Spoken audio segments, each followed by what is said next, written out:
महाराष्ट्रात सध्या पावसाने धुमाकूळ घातला आहे आणि विदर्भातही परिस्थिती फार वेगळी नाही। विशेषतः आपल्या अमरावती शहरात गेल्या 2 ते 3 दिवसांपासून सुरू असलेल्या संततधार पावसामुळे एक चिंताजनक चित्र निर्माण झाले आहे। अमरावती शहराला लागून असलेल्या वडाळी तलावाची पाणी पातळी सध्या लक्षणीयरित्या वाढली आहे। सततच्या पावसामुळे तलावांचा बांध आता पूर्ण क्षमतेने भरण्याच्या मार्गावर आहे। सध्या स्थितीत तलावाच्या बांधावरून पाणी ओव्हरफ्लो होण्याकरिता केवळ 1.5 ते 2 फुटांचे अंतर शिल्लक राहिले आहे। यामुळे वडाळी तलावा शेजारील नागरी वस्त्यांमध्ये राहणाऱ्या नागरिकांसाठी मोठा धोका निर्माण झाला आहे। पाणी पातळी आणखी वाढल्यास या वस्त्यांमध्ये पाणी शिरण्याची भीती आहे, ज्यामुळे जनजीवन विस्कळीत होऊ शकते। या गंभीर परिस्थितीची दखल घेत महानगरपालिकेने तलावाजवळील नागरिकांना सतर्क राहण्याचा इशारा दिला आहे।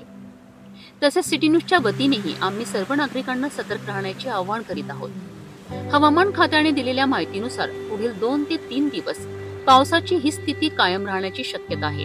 त्यामुळे प्रशासनाने आणि नागरिकांनी अधिक सावधगिरी बाळगणे आवश्यक आहे। अमरावती शहरामध्ये गेल्या 2 दिवसांपासून सततधार पावसाने हजेरी लावली आहे आणि आज सकाळी म्हणजे तिसरा दिवस सुद्धा सकाळपासून पावसाने हजेरी लावली आहे।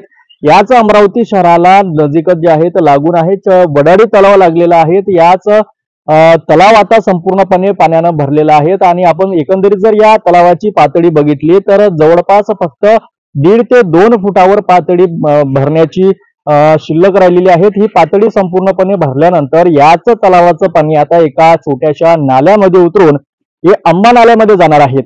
तरी सुद्धा याच नाल्याला नजीक जे काही नागरी वस्ती वसलेली आहेत त्यांना सुद्धा धोका निर्माण होऊ शकतो।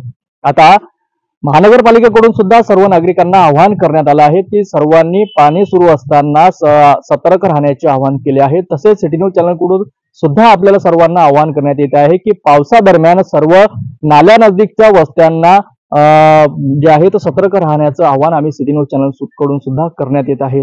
कॅमेरामॅन प्रदीप इंगोलेसह मी रोहित खळे, पाहत रहा सिटी न्यूज अमरावती। पावसाची सद्यस्थिती पाहता नागरिकांनी अनावश्यक घराबाहेर पडू नये आणि प्रशासनाने दिलेल्या सूचनांचे पालन करावे। कोणतीही आपत्कालीन परिस्थिती उद्भवल्यास तात्काळ स्थानिक प्रशासनाशी संपर्क साधावा।